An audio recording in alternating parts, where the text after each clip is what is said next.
Live from Canton, Ohio, we are back with another episode of Roster Rescue. Today, we are talking Campus to Canton with Campus to Canton. Felix Sharp from CampusToCanton.com is joining me today. I just met this man in Canton, and like his whole group of guys, like you should have seen it. Like I was trying to chime in, like, "Hey man, what do you think about this player I got in Devi and everything?" And they're having full out conversations in depth about college fantasy football, about prospects. And I wanted to be a fly on the wall and just listen to it all. Felix, how are we doing today, my man?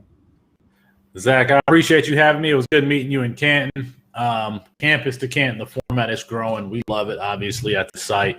And, yeah, man, if you really think that you're an evaluator and that you have some sort of talent and skill in identifying players, then Campus to Canton is the format that you should be playing in. If you think that you are, one of the better players in your league, evaluating talent and predicting who's going to be good and all of that, then why not do it a couple of years earlier and pick those players in college? That's what Campus to Canton is about as a format. It's amazing. And I just started my first one. And so we did our draft a couple months ago, and it was with a couple people. I was the new guy to the format because I had never played it. And I thought it was going to be like a normal Devi, like 10, 12, maybe 15 rounds. And they're like, oh, it's going to be 45. I'm like, 45 college rounds? I was like, holy shit. So I had to prepare myself like I have never prepared for a draft before. And I had to do it kind of on the fly, but you guys are already miles ahead. I had Austin, your teammate, on a few months ago, and we broke down some 2022 film of some of the best running backs, wide receivers, and the quarterbacks, obviously. And like, I'd like to say I'm very formidable on my college information because I study it. I love it. I'm obsessed with college football. I really am. And when Austin started shooting names over my head, man, I just realized that you guys are on a different level. I'm all about it. I can't wait to pick your brain on this whole format. He does that to me too. In fairness, he does that to me too. So, yeah. No, real quick, just kind of anybody out there watching right now that isn't exactly sure what Campus to Canton is compared to maybe a Devi league or your normal dynasty league, you got any insights of what it exactly entails in a Campus to Canton platform? Yeah, so it's essentially the deepest form of dynasty. Just think of your traditional dynasty league, but there's a corresponding college roster, and that team also plays every week. So you start, 11 or 12 college players every week, and when those players graduate or declare for the NFL draft, they become a part of your dynasty team, just like any traditional Devi league. So that's really, in its simplest form, that's what it is. But it's so fun because there are so many angles to it. There is all right, am I going to get a player who's going to be a top NFL draft pick, or am I going to, value this player who's going to score a lot of college points? And it's just balancing those interests to figure out how to build the strongest team, because ultimately, and I guess the other thing I should say is your college team, there's a championship, and just like on your dynasty league, so you can win money on the college side of your Campus to Canton leagues. And it's just that balance of interests and determining how you're going to structure your team, because ultimately you want to win. You want to be dominant in both. And it just takes the best analysts out there to build those strong teams. And that's what Campus to Canton, or C2C for short, is as a format. Yeah, so when I attack this C2C draft, and we're actually going to look at my team here in a second, and I'm going to have Felix kind of help me start my lineup for week one, because it's really tough because it's a 45-man roster. So I attacked it from the first 6 to 8 rounds like a normal Devi draft. I was picking the best prospects that had the best chance to make the leap into the NFL and be on the dynasty side, on the NFL side of it. And then I started trying to find a little bit of value of some players that had a little bit of value on both sides. And then once I got past round like 10, 12, it was trying to find the diamonds in the rough that were going to score the ample amount of college points. And if they made it to the NFL, that was just a bonus. And when I was talking to Austin, I actually gave him my top 5 sleepers. I know it's not a sleeper to you, but sleepers in the C2C setting that you can get late that are going to score you a ton of of college points, but they might not make it to the NFL. Deuce Vaughn was on my list. Frank Gore Jr., some running backs that play for some smaller schools that are going to be the guy. And he brought up Tuggle from Ohio, which I had to go, I knew about him. I had to go watch the tape, and shit, he might be able to make the NFL because he's got some work. But it was some players that are going to be the main focus of their teams. Not so much, the NFL teams might not be drooling over him. Reggie Roberson was on my list. I think he's a guy that can catch 100+ balls this year. He can be your wide receiver 1 on your C2C team. So I'm gonna go ahead and just. Well, you mentioned that you mentioned diamonds in the rough. That's what's great about Campus to Canton is you can find absolute value in a startup. You can find value in the 35th round in a 45-round draft. Just to give you an example, in a lot of Campus to Canton leagues last year, Zack Wilson wasn't drafted. Carson Strong, who's projected to be a first-round or second-round pick in next year's draft, wasn't drafted. His teammate, Romeo Dubs, not drafted, and he scored a lot of points. So there's actually value out there, and just as a matter of survival, you learn to adapt and identify these players because you're trying to win. So when you get in these startup drafts or when you get in the supplemental draft, you're always digging and looking for guys, and you find them. And it's a great feeling when you can snag a player like Jahmyr Gibbs in the 38th round coming out of Dalton, Georgia. I think he was like the 12th ranked running back in his class, and you say, man, this dude is just gliding all around the field. I have to get this dude on my team, and you get a player like that in the 35th round. It's a great feeling, and now obviously Gibbs is a top 5 Devy pick and for as consensus. So that's the great thing about the format is that it really rewards your work. It rewards your work. And it's the deepest type of fantasy you can actually play. And like I have no ambition to really join another one. It's not because I don't like the setting. It's just because like I've made this mine.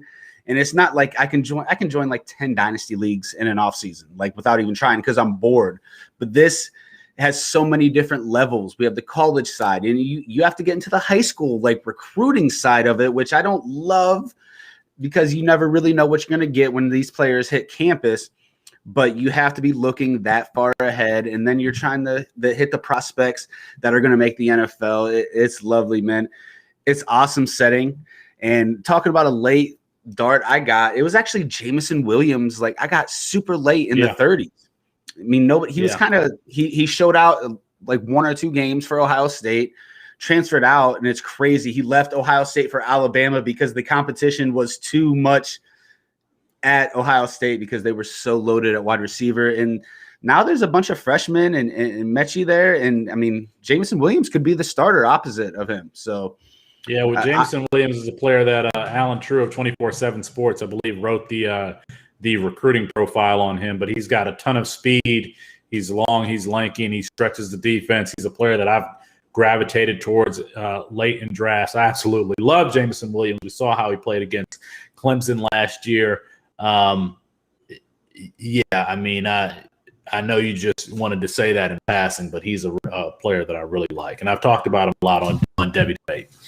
Legit 4.3 speed, and that was obvious against Clemson. So let's pull up my fan tracks team. So right here, this is my Campus to Canton team, and let me scroll down a little bit. So I got like 8 quarterbacks I could possibly start in week 1, Felix. So I got Max Dugan and Ritter in my starting lineup right here, and they both face some scrub teams like Duquesne, Miami, Ohio. And so I go into my bench, and I got Tunga Bailoa, I got DTR, I got Kenny Pickett, Adrian Martinez. I mean, I got some running guys, of these quarterbacks. I mean, who should I be starting week 1? Because week 1's going to be crazy. We don't know what to expect. Most teams are playing a subpar team on the other side. So are the starters going to come out early? I don't know. I like Dugan and Ritter right now. Am I crazy, or should I be thinking? No, I think you got it right. Both of those guys can add a lot of rushing ability, and particularly with Dugan, not only is a rusher, but he has an outstanding cast around him. And Zach Evans is a top 8-ish running back. Quentin Johnson is a top 10 wide receiver. Blair Cartwright, the wide receiver opposite Quentin Johnston is not too shabby in and of itself. And then they also add a top flight tight end from last year's class who was supposed to go to Cal, and DJ Rogers. I think he's going by DeAndre Rogers now. But Dugan is not – I don't think he's an NFL guy, but as far as college fantasy, he has the rushing floor. He has the weapons around him. So I actually think that you picked right in picking Dugan and Ritter here. I would consider Talia Tagovailoa, and I would consider DTR, but especially DTR, because that week, well, that's actually week 0. I don't know what his week 1 game is. Week 0, he's playing Hawaii. That's going to be a good game. No, I think you picked right. I think you got the guys who have the highest floor and highest ceiling. I got Dugan late, Felix. Like Dugan was. Yeah, you should have that. He was probably, I don't know, the late 20s, maybe early 30s. Mm-hmm. Ritter was my first quarterback taken. So just a quick explanation of how my team started. I think 1-9. I took Isaiah Spiller. So in the second, I actually got Traylon Burke, and you'll probably be really mad at me. I actually flipped him. Yeah. I traded him away. I added him to a running back and got Saquon. So Burke's off the squad. I'm sorry, man. You're going to blow up this year. But I turned around in the third round, and I got my boy from the 330, Akron, Ohio. Let's get down to him. Chip Trainum. I'm a huge fan, man. At 230, he came out with some amazing quick Twitter tape today of him moving with full pads on at 230, 235 from Akron, Ohio. Maybe I'm just kind of a fanboy a little bit because that's my area code. What do you think about Chip? Did I overdraft him in the third round in this setting? Because he's a guy that's not in my starting lineup right now. So if we want to look at my running backs, he's a guy. He's my number one prospect on my squad. I look at this as like a farm team, Felix. So this is a farm team. So like I'm a Cleveland Indians fan. So you have your Indians main roster and you have your farm team, and they play for a championship. The farm league, the AA or AAA, they play for a championship. But of course you want to win, but it's not the most important thing. But Chip is he's my prize prospect, but he's not in my starting lineup because I'm not sure what that backfield is going to look like. So let's go ahead and shoot up to who I have starting in my running back positions. Spiller's in there. He was my first overall pick. Trainum's on the bench. The guy I mentioned earlier, Deuce Vaughn, Mohamed Ibrahim, Ronnie Rivers. These are the guys I think aren't as good a prospect to make the NFL as Chip, but they're the guys that are going to be the main focus of their backfields. Yeah, so let's talk about Chip for a second. He was designated as an athlete in last year's class as a freshman, so he's a part of the 2023 class. He's my number 11 running back overall. I don't think that evaluating running backs is particularly difficult. When you are 225-plus pounds and have the speed that a player like Chip Trainum has, just roster. I mean, it's not rocket science. We don't have to really parse hairs here. That backfield at Arizona State is really good with Trainum and Rashad White.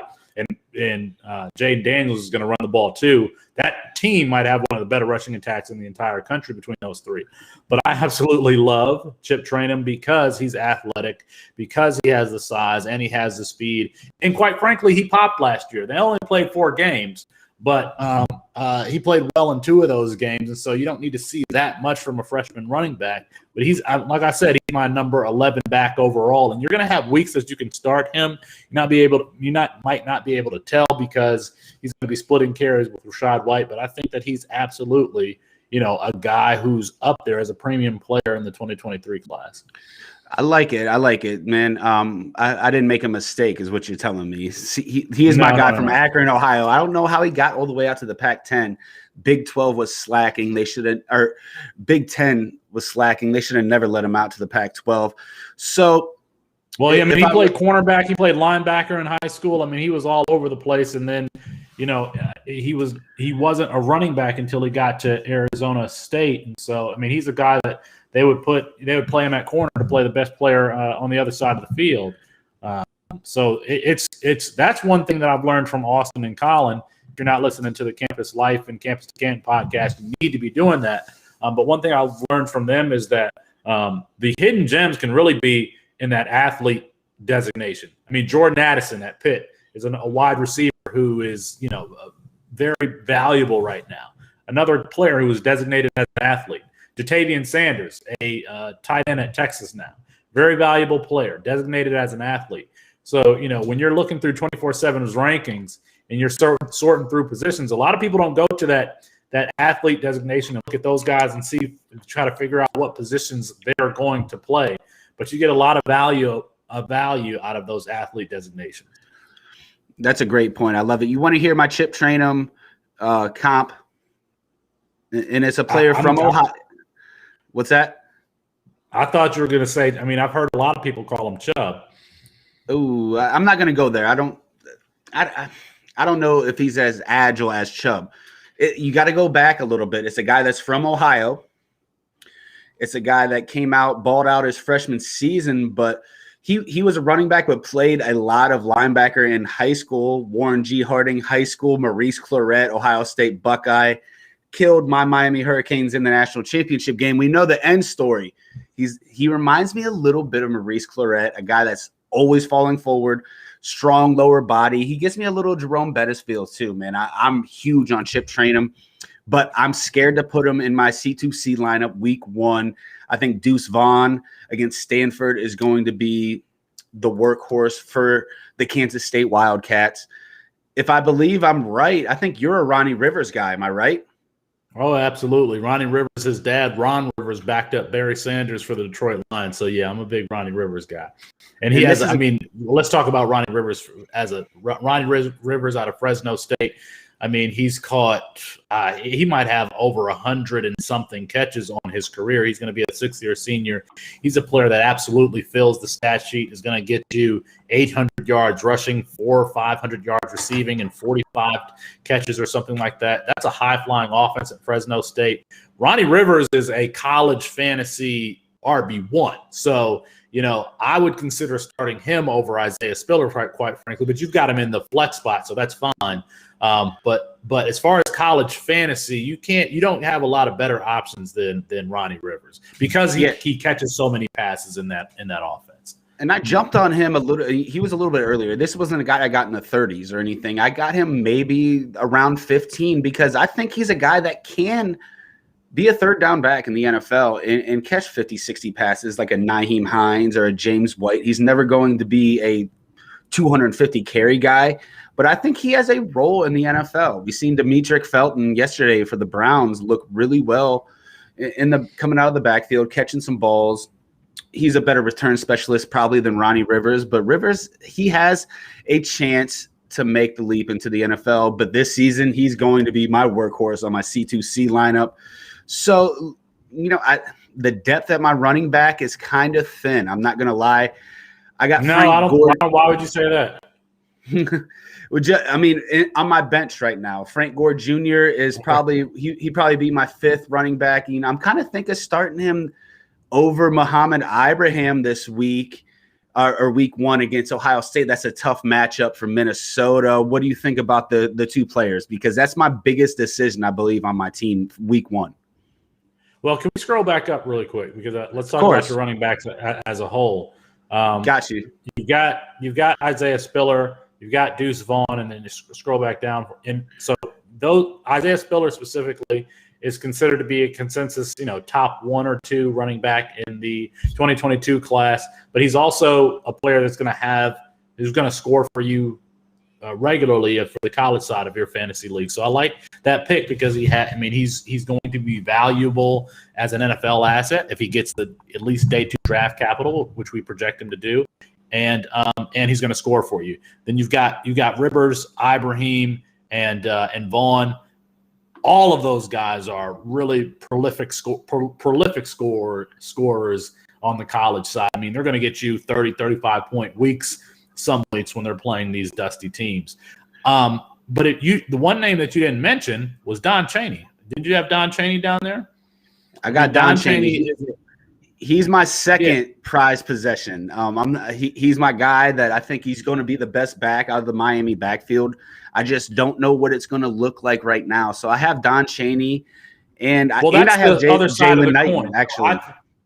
So Don Chaney is a player who I think that he has a he is going to have a better NFL career, arguably, than college career. Is going to be more productive at the NFL level. He's splitting carries. There's a 3-man committee there in Miami. But Don Chaney he's got the requisite NFL size. He's kind of a thumper. He's a player that I would be excited about owning, but you're not going to start him because, Miami's not necessarily an offense where you're going to start. I mean, if you've got De'Aaron King, you're going to start him, but I don't know that you're starting any of the skill position players outside of King. You might start Will Mallory at tight end. You might want to do that, but I don't know that you're starting any wide receivers or the running backs because they, all of the points are really scored by De'Aaron King with that offense. But Don Chaney is a player who still has value because, people who are dialed in think that he's going to be a very good NFL running back. And it looks like you have a type because Audric Estime, he's the same type of player, kind of big, stocky, this guy that looks great in pads for Notre Dame, a freshman. We're not going to see him until 2024.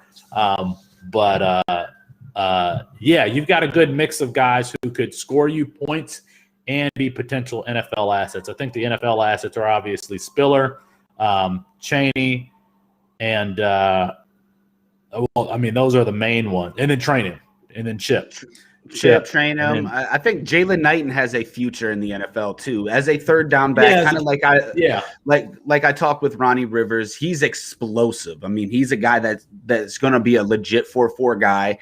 Let's see him put on a little bit more weight. He's going to have a role in that offense at Miami. I think the biggest question is it going to be the Cameron Harris show, or is it going to be Chaney? Is it going to be a little bit of both? Because Knighton is going to have his role, I believe, no matter what. He's going to be the explosive guy that they throw screens to, that they use him in the special teams game. So I'm very excited about this Hurricanes team, but there's a lot of question marks when we're talking about who is going to be producing the college fantasy points. Yeah, I mean, if you want to just turn on Knighton's tape, Louisville last year, they played that game in Louisville. I'm here in Louisville, and, he had a breakout performance, a couple of breakaway touchdowns in that game. I think the whole offense played well in that game. But, no, I agree. Folks thought that Cameron Harris was going to make the jump to the NFL, and then that backfield was going to be Chaney and Knighton, who came in together as freshmen last year. We didn't see that, so it's going to be another 3-man committee. But, I think that Chaney is the best player out of all of those three. I agree with you. Knighton is more of a pass catcher, more of a satellite back. But we'll see. Hopefully, De'Aaron King is going to be healthy, and they've got a test right out the gate in week 1 with Alabama. Ooh, boy, am I ready for that. So let's switch over to the wide receivers, and I focused probably a lot more on my running backs early in the C2C draft. Yeah, I can tell. Yeah. I got Drake London. He was my 4th-round pick. I got Reggie Roberson, Jahan Dotson.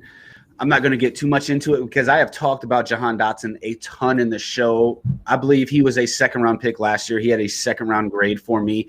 I think he's one of the most underrated players in college football, not just in college fantasy and not just wide receivers. I think he's one of the most underrated players in the country right now. And I believe by the end of the season, he's going to be a player that a lot more people are talking about as being a next-gen NFL-type guy, a top 50 pick. But it gets a little dicey because I got some wide receivers. I got some guys to throw out here. So let's get down to it. Emeka Emezie, I think, is a very underrated prospect from NC State. I think he has NFL potential. Frank Ladson, I think I overdrafted him, Felix. I think I got him in like the 8th, 9th. And the more I'm in on him, I'm getting a little worried I possibly overdrafted him. I know Jaden Wally is a huge fan of Austin. Jalen Tolbert's probably going to be in that starting lineup. And then there's our friend Jamison Williams. So I have some guys. I'm not as deep as I am, I think, at running back. But of this wide receiver core, who should be in my starting lineup week 1? Because right now it's Reggie Roberson, who is going to be that guy. He's going to catch 115 passes. I just know it this year. Drake London against San Jose State, Jahan Dotson against Wisconsin. So maybe Drake London, if they're up by 15, 20 points or something, maybe they pull Drake London and he doesn't score the amount of points that I need him to. where should I go with these wide receivers? If I'm taking one of those guys out, it has to be Dotson, just because I don't see Wisconsin Penn State being a very high-scoring game.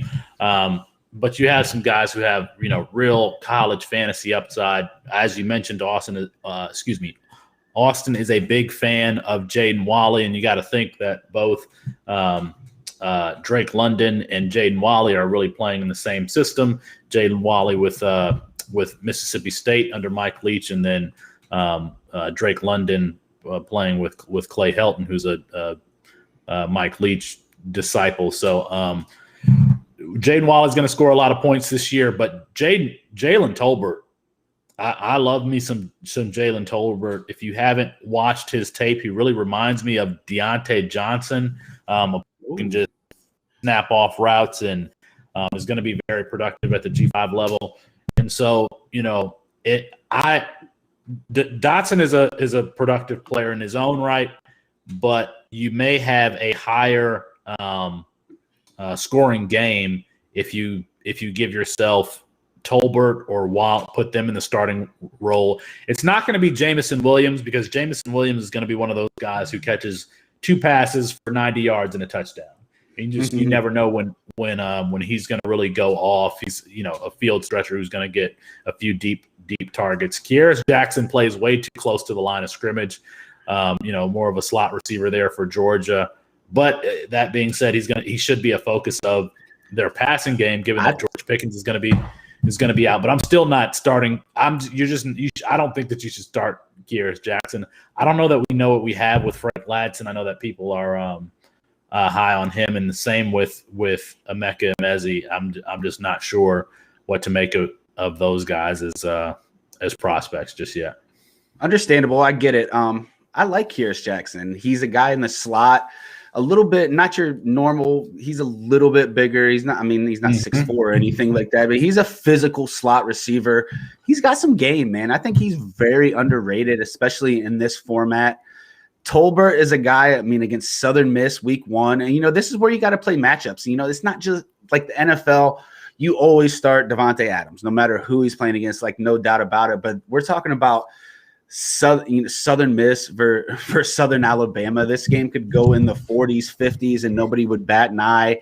And Jalen Tolbert could go for 200 yards. And it's the decisions I'm going to have to make, because it's going to be really hard to keep Jalen Tolbert out of my lineup week 1. It really is. So Jaden Walley, the same thing.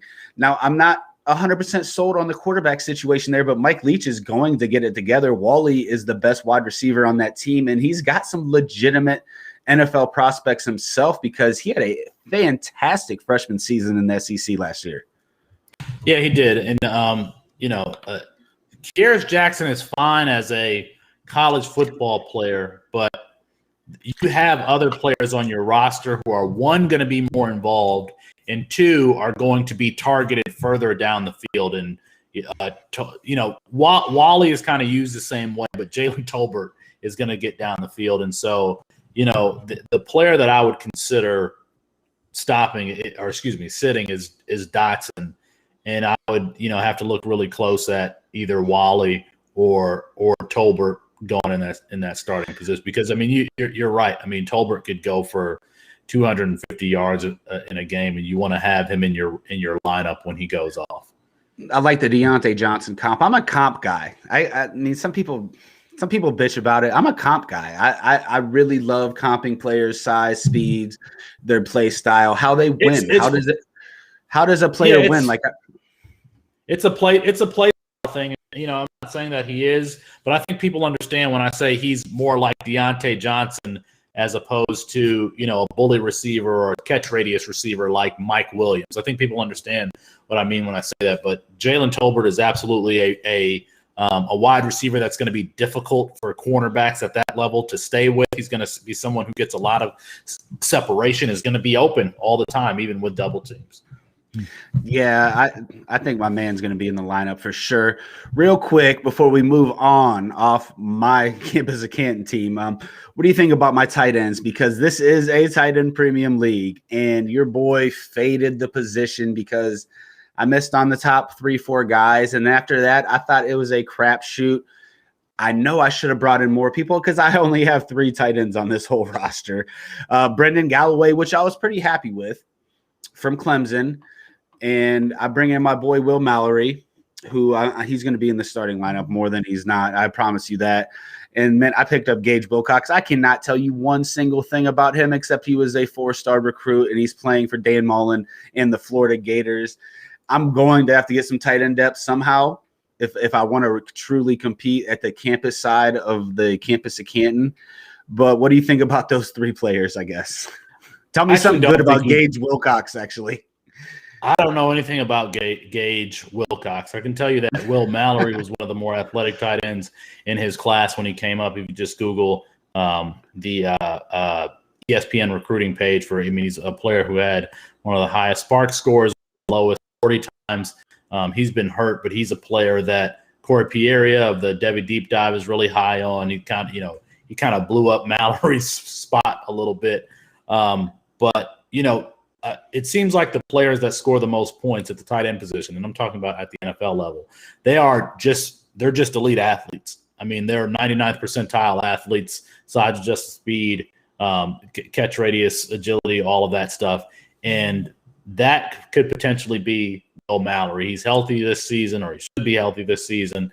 And, I mean, think about what else you have at Miami. Is there a wide receiver there that should be prioritized in the passing game over the athletic Will Mallory? No, I don't think that there is. And so, to be honest with you, I mean, I would probably start – he's playing Alabama, but I think more often than not you're going to be starting Will Mallory from week to week, and if he could stay healthy. And quite frankly, that Miami team between Will Mallory and Elijah Arroyo, who's the freshman there, backing him up, I mean, they have tremendous depth there at the tight end position, and that's a school that has put out tight ends since. I mean, we can go back to Bubba Franks and Kellen Winslow, and it's a team that puts out tight ends. You think about Iowa as a team that puts out tight ends. Well, so does Miami. And they've got 2 really good ones in Arroyo and Mallory.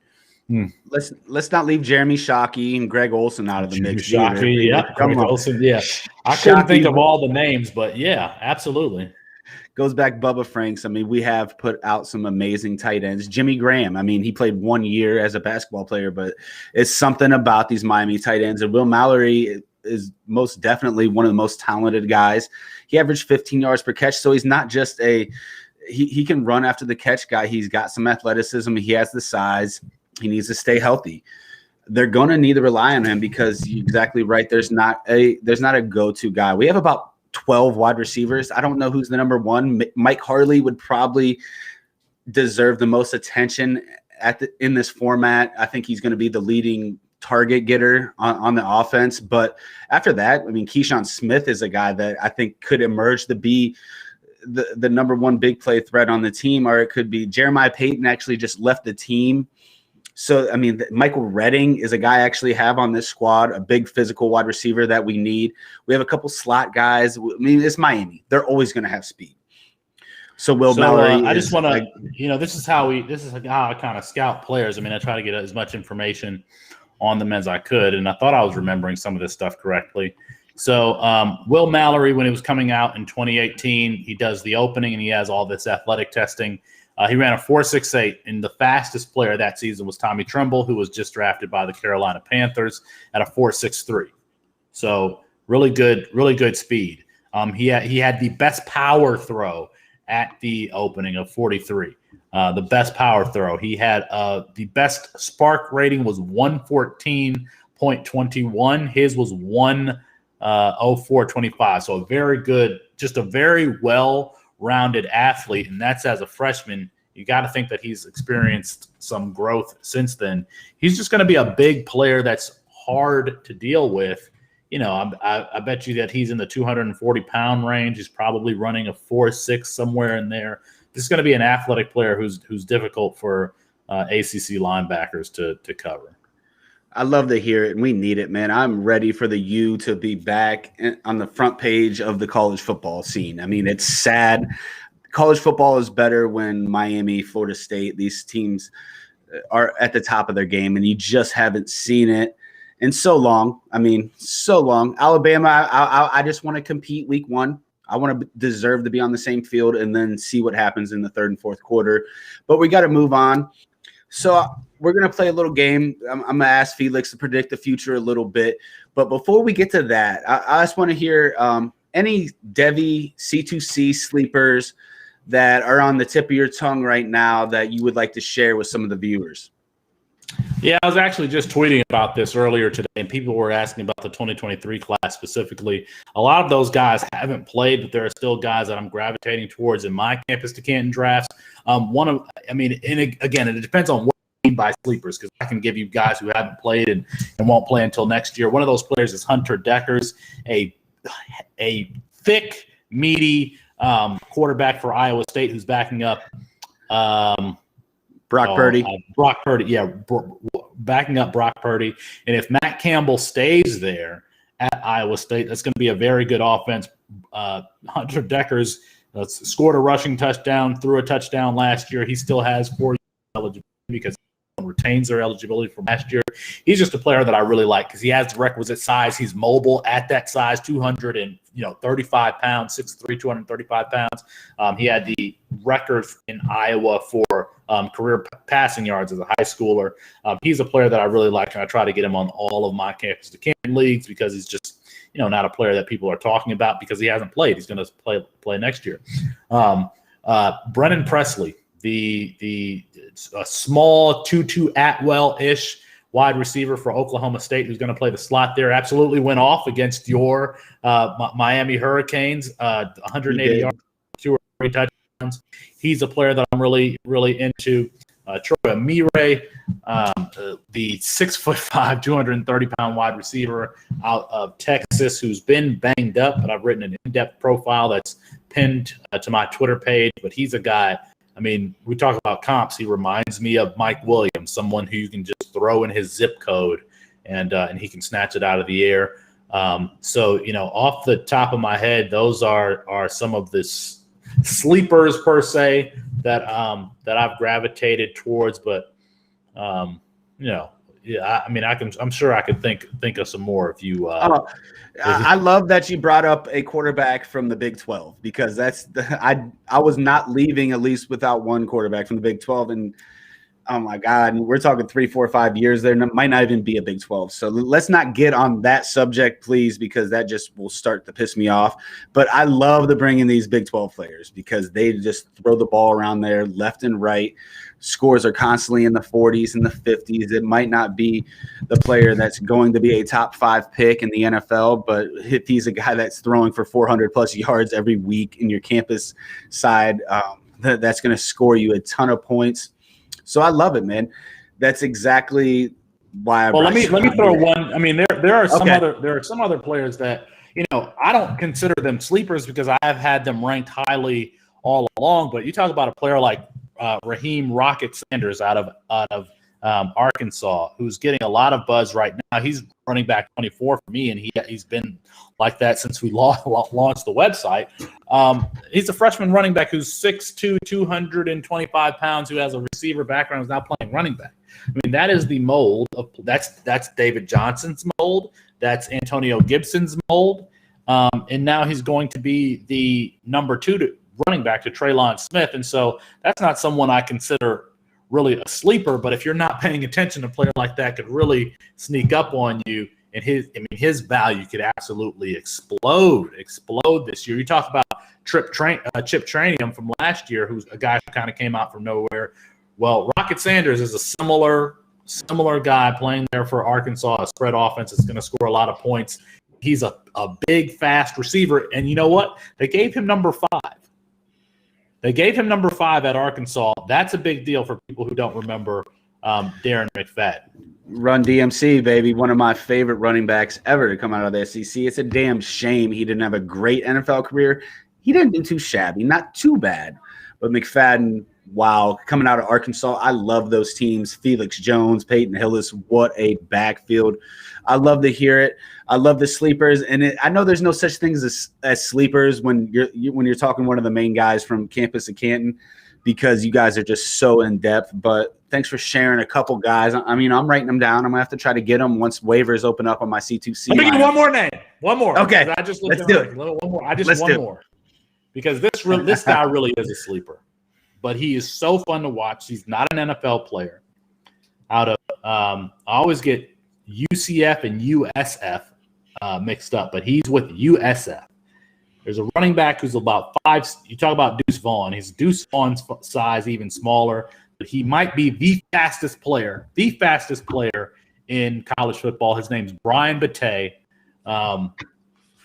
His nickname is Bullet. He really came on strong last season. I think he rushed for over 100 yards in their last 2 games. Obviously, they had a shortened season. But if you get the opportunity to watch USF this year, take a look at their little running back. I believe he's number 21, Brian Batey, Bullet Batey. Really fun player.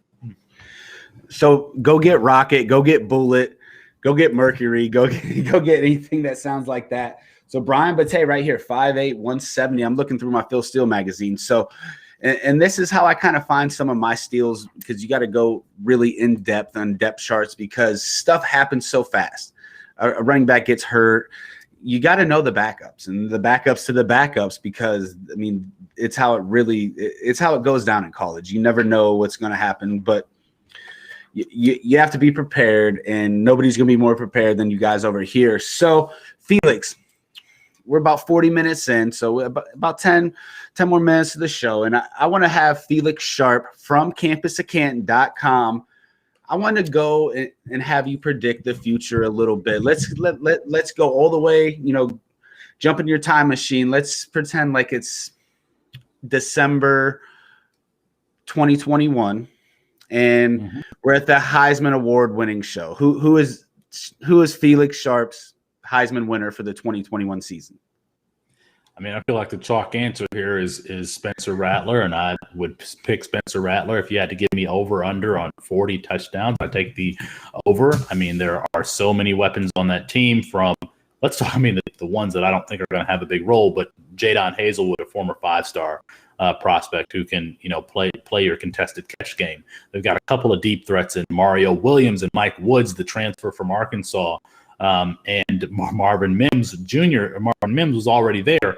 All 3 of those guys can stretch the defense. Austin Stogner is 6'6", 250. I mean, and then they add Eric Gray from Tennessee, who had 35 catches last year for Tennessee, and he's going to blow up.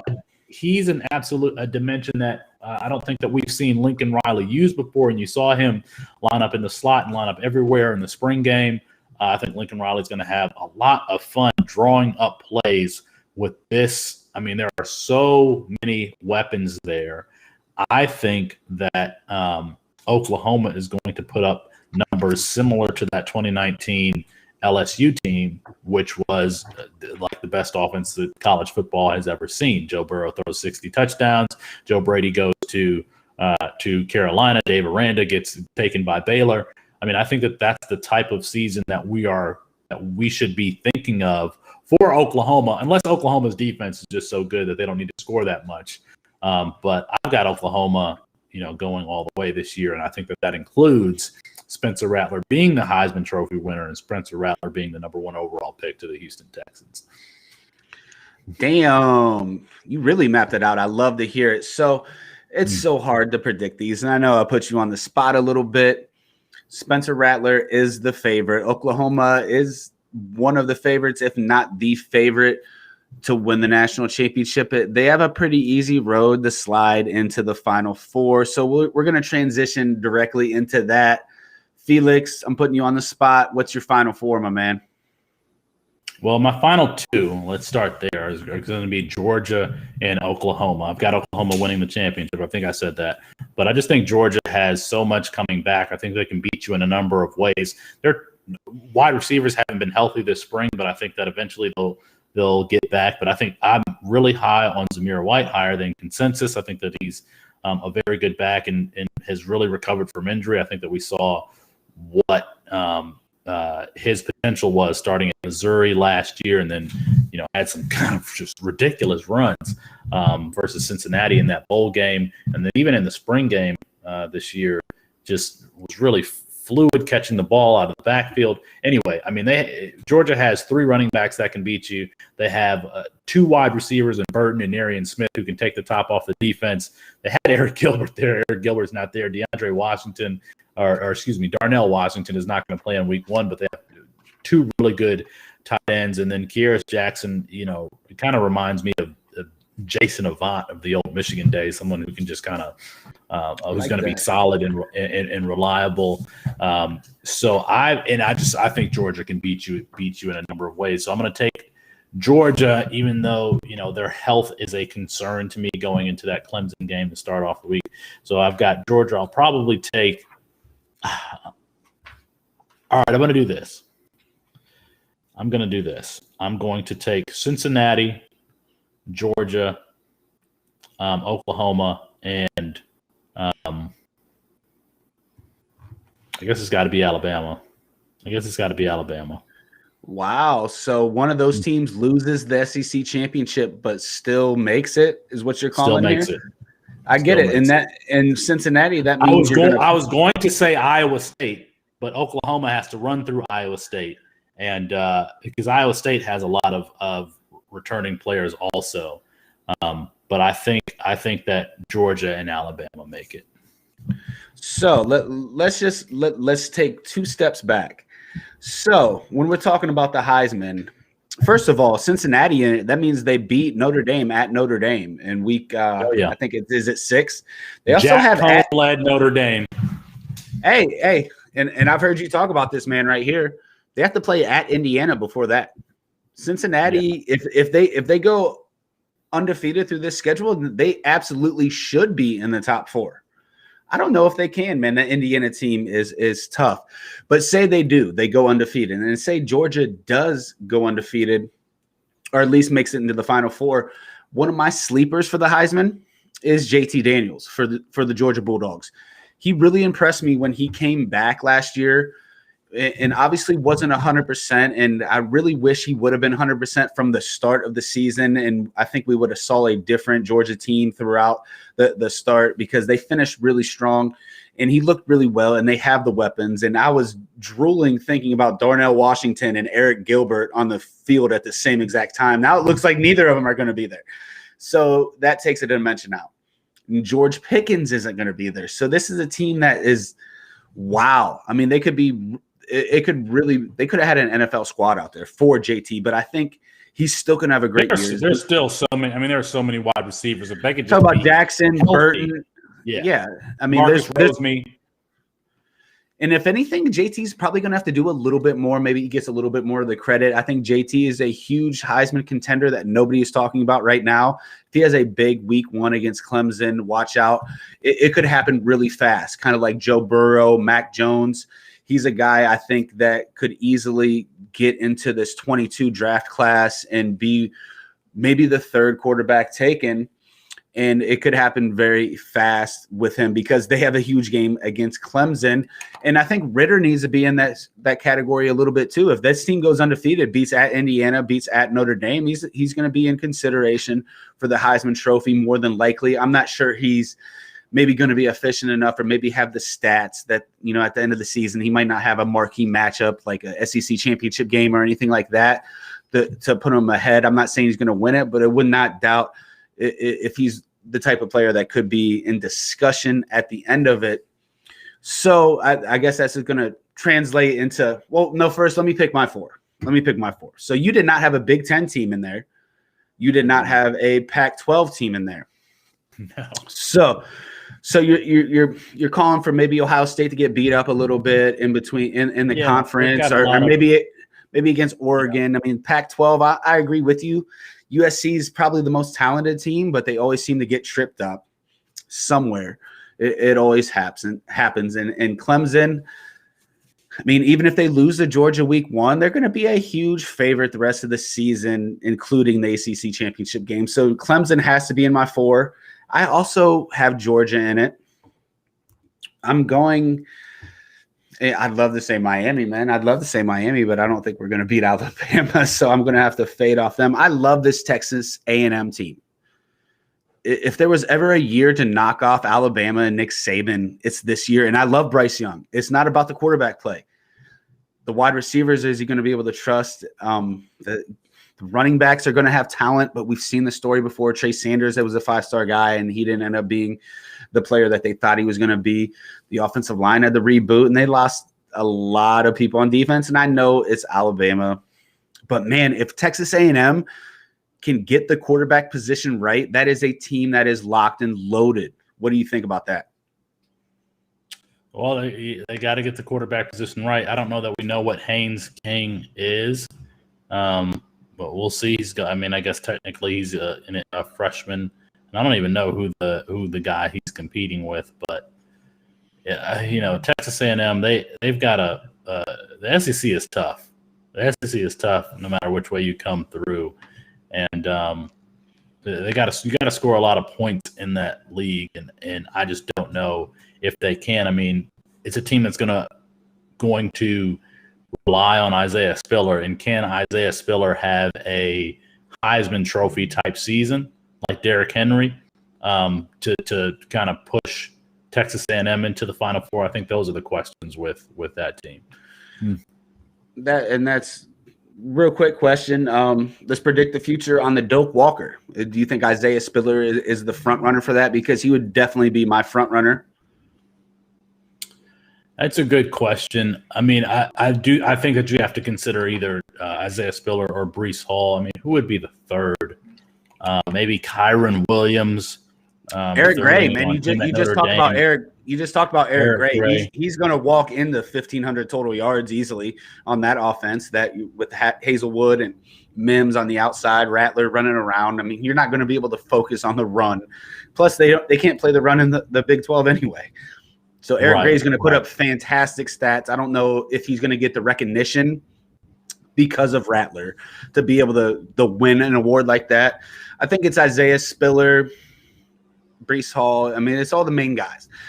Somebody always comes out of the woodwork to have a humongous year that we weren't expecting, and you never really know with these things. But I think it's just fun to talk about the week before college football actually starts with Illinois and Nebraska this weekend. I cannot wait. And you mentioned UCLA and Hawaii. That's also going to be a really fun game. Well, Fresno State and UConn, I mean, that's going to be – it should be Fresno State should blow UConn out, who didn't play last year. But I love me some Jake Haener. I love me some Ronnie Rivers, who's going to be in that game, and Jalen Cropper, quite frankly. So it's going to be fun. Go ahead and watch some Mountain West football with Fresno State taking on UConn. They should curb stomp UConn in that game. Jake Haener, just a fun player to watch. Jake Haener, fun quarterback to watch. So, real quick, your Biletnikoff. Who do you think is going to end up holding the trophy at the end of the season? Yeah. I mean, I think there's just it's one of the two Ohio State wide receivers, either Garrett Wilson or Chris Olave, Kayshon Boutte or Treylon Burks. I would put my money on Kayshon Boutte. Max Johnson is going to be the starter there. He's the one who Boutte kind of exploded with at the end of the season last year. He's just a hard player to guard. He was even hard for LSU to guard in their spring game. You're talking about in the spring game, somebody puts up 200 yards receiving. So if I had to pick one player, I would say it's going to be Boutte, because quite frankly, Ohio State, they're going to have a new quarterback. I don't think that they're going to be aggressive throwing the ball downfield. I think that C.J. Stroud is going to run the ball himself. He's going to give it to Travion Henderson, who can catch the ball out of the backfield. He's going to give it to Mayan Williams. He's going to give it to Master Teague. They're going to run the ball a lot there. So I don't know that the Ohio State wide receiver, first of all, they should cannibalize each other. But I also don't know that they're going to have the passing volume that they need to win the Biletnikoff. That really leaves me between Burks and Boutte, and Burks is going to have more opportunity this year. Yeah, I love to hear it. And we're talking about thousands of wide receivers that could possibly be up for this award. So it could be any number of players, but those are by far the most talented players. I agree with you 100%. So I want to end the show with something that is going to happen. There's going to be a third No quarterback. No Mackey analysis. No Mackey analysis. Mackey analysis. Okay, who's your Mackey? Is it Billingsley? I think, it's not. It's not Eric no. Garrett. The tight end in college football is nuts right now. We're talking about Eric Gilbert not playing. Darnell Washington is hurt. Billingsley is getting shit on by Nick Saban. Like, I've never really seen him calling out a player in the public ever. Some of the other guys, it's Jalen Watt. I'm talking. Speaking of Texas A&M, it'll be Jalen Watermeyer. It should be Jalen Watermeyer. You see, he's a guy that I know is the consensus number one tight end. And we talked about this. You just talked about this. The tight ends that are making their bones in the NFL right now are athletic freaks, and that's not Watermeyer. That's not him. He's nice. I mean, he's really nice. I don't know if he's going to be a next level star tight end. I just don't see a first round pick.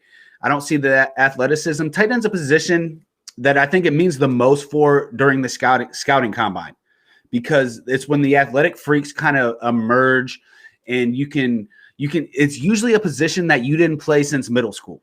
Usually it's a big wide receiver that they end up adding a little weight on to have him play tight end, or he's a defensive end that transferred over to this side because he's such an athletic freak, or he was a former basketball player like Antonio Gates or Jimmy Graham that wasn't good enough to make the NBA, but can transition and be a star tight end at the next level. It's a position that it's really hard to just point out, hey, that freshman tight end who was the number one rated tight end, he's going to be the number one guy drafted in 3 years, like Kyle Pitts was. Like that doesn't always happen. These guys usually come out of the woodwork. We're talking about Logan Thomas. He was a star quarterback at Virginia Tech.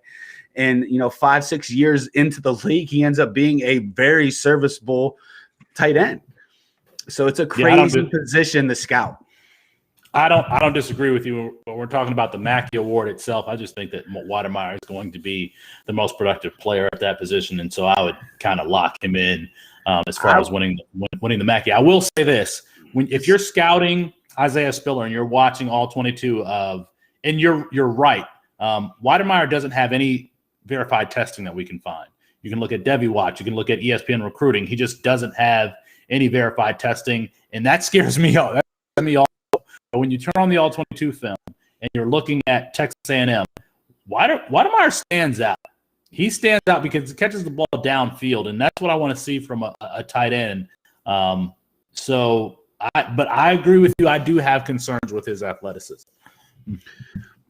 I like him more as a day 2 pick in the NFL than a day 1 pick where everybody kind of has him penciled in just as the number 1 tight end taken.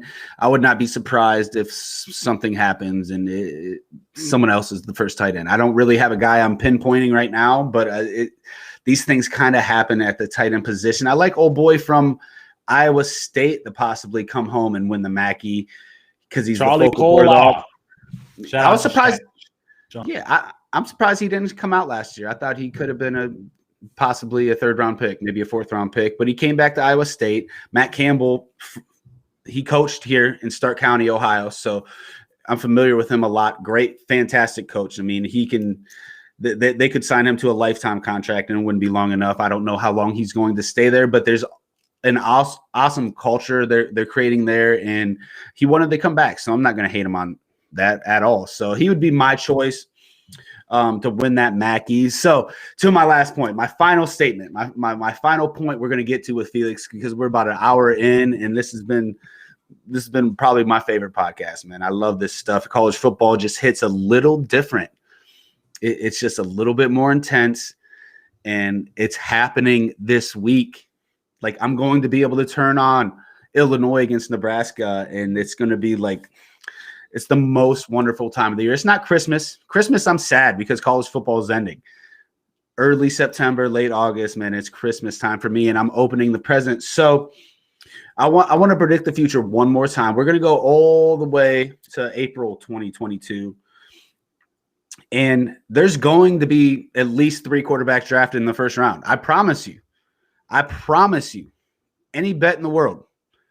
We know who the first 2 are. Rattler, you said, are going to be the first overall pick. Sam Howell could go 2nd overall. He could go top 10. He's going to be a first-round pick. He has a great comparison to Baker Mayfield, that type of player. quick release, accurate. He's a gamer, chippy, maybe a little too chippy. But anyway, Miami, we're going to catch you. We're going to catch you this year. But Sam Howell can play football. He can. He's going to be a first-round pick. Who is going to be that third guy? I mean, there might be a fourth guy. There might be a fifth guy. Who knows? Nobody thought Mac Jones was going to be a first-round pick. Nobody thought Zach Wilson was going to be a first-round pick. We all had Justin Fields and Trevor Lawrence penciled in. And Trey Lance, everybody knew the talent. So next year, there's a ton of guys.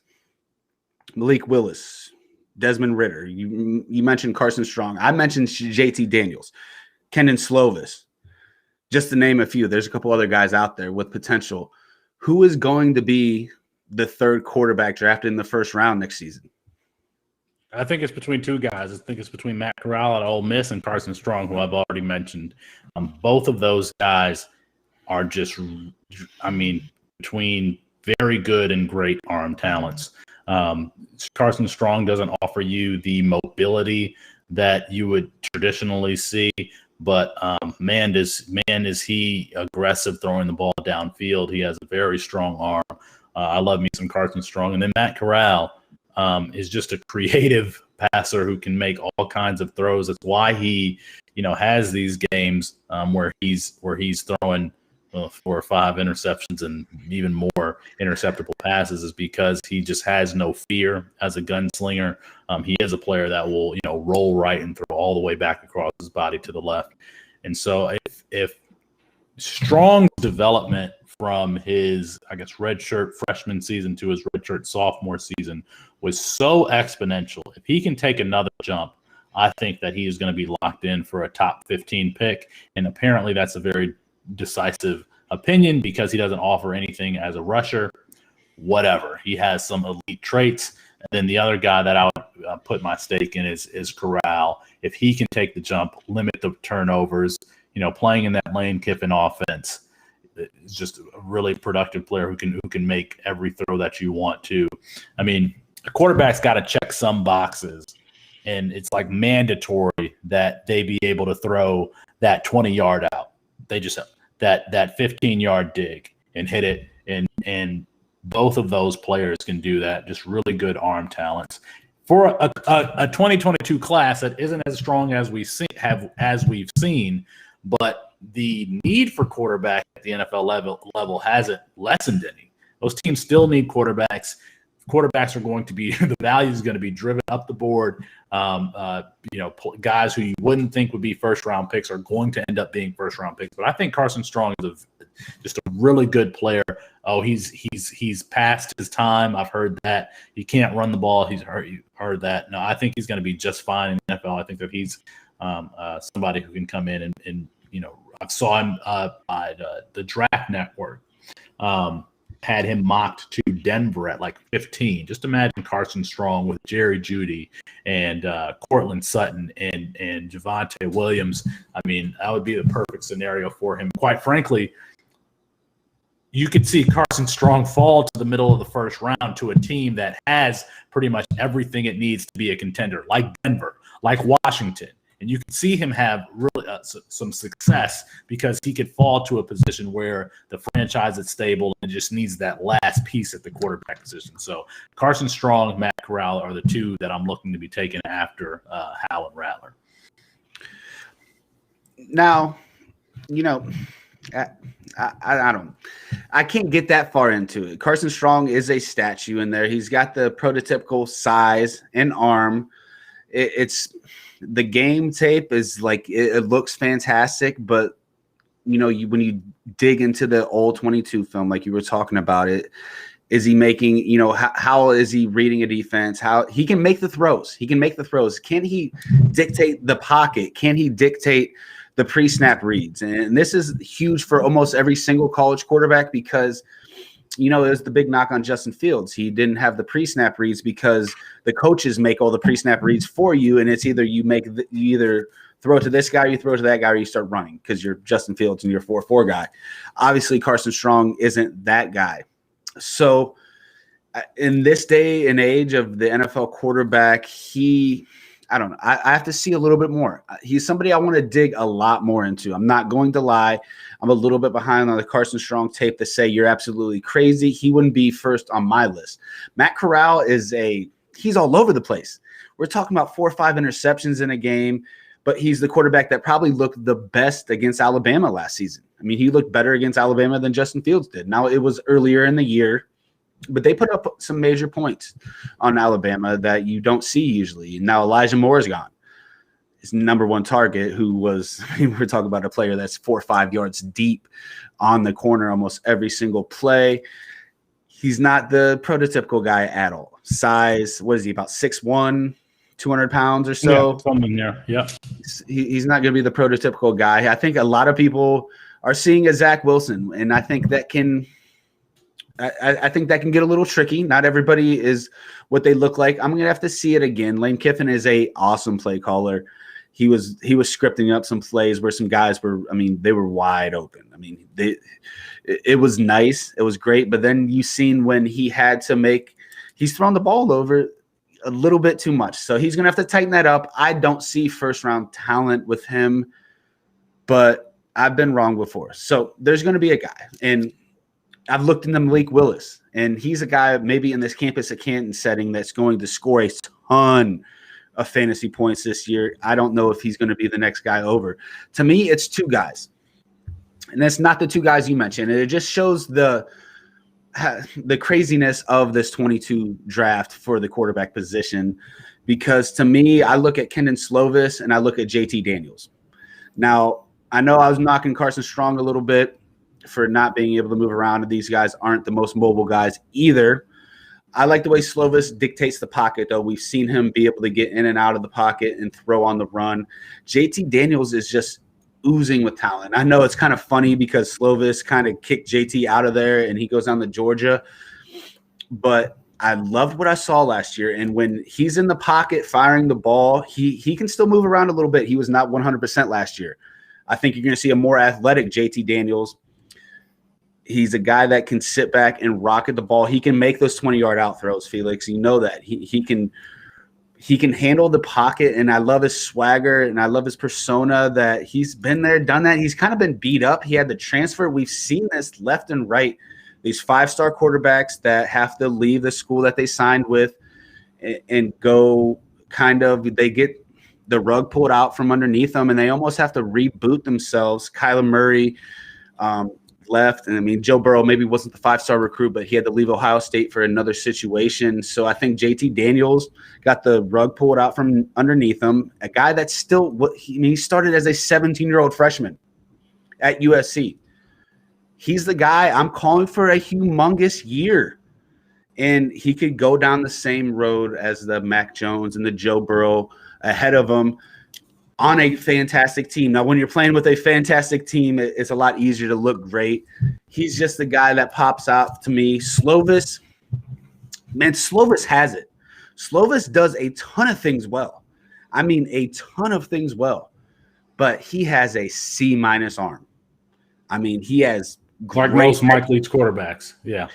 I mean, he has a great pocket presence. He has amazing. He's the most accurate quarterback in college football right now. Kendon Slovis is the most accurate quarterback in college football, but he has a C- arm. And Joe Burrow came into Ohio State with a C- arm, but he left LSU with a B- arm, and that's good enough to get in the NFL, which he's actually improved now because he's shown a little bit more zip. Unless he can improve it, he doesn't have to have that. He doesn't have to be Josh Allen. You don't have to be Patrick Mahomes, but you're going to have to improve that arm strength to be a top 32 pick, a first-round pick in the NFL draft.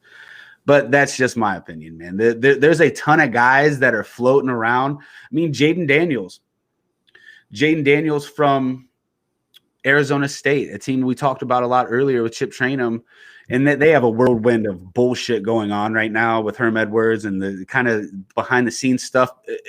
If it wasn't for that, this would be one of my favorite teams to possibly win the Pac-12 and maybe even be one of those surprise contenders to make the Final Four. But we didn't see Arizona State a bunch last year. What do you think about the squad before we end the show? What do I think about Arizona State? Jaden Daniels, Arizona State, Herm Edwards. Yeah, I don't think Jaden Daniels is a 2022 guy. I think he's going to stay for his senior season. He's got to fill out. He's got to improve as a passer. They only played 4 games last year. I would be surprised if we saw him come out, but he could. I mean, he could have a monster season and absolutely make the jump. He feels like someone who's going to stay for 4 years. That team is going to really rely on the running game. I think that, like I said earlier, I like all, Jaden Daniels as a rusher, kind of this long striding glider. He reminds me of Vince Young sometimes. But you can close your eyes and kind of feel the same thing. But obviously played really well as a freshman. Didn't play so well last year, but I don't know how much you can chalk that up to COVID and they were playing games at noon, which is 9 a.m. their time. So it is just a weird season. He has the tools to make the jump, but we just didn't see kind of that progress from year 1 to year 2 for him last year. So it's just a matter of, are we going to see that this year? And I don't really have a conclusion on that based on what we saw last year. And I just don't know, but I just don't feel like Jaden Daniels is going to be a 2022 guy. I think we'll see him in 2023.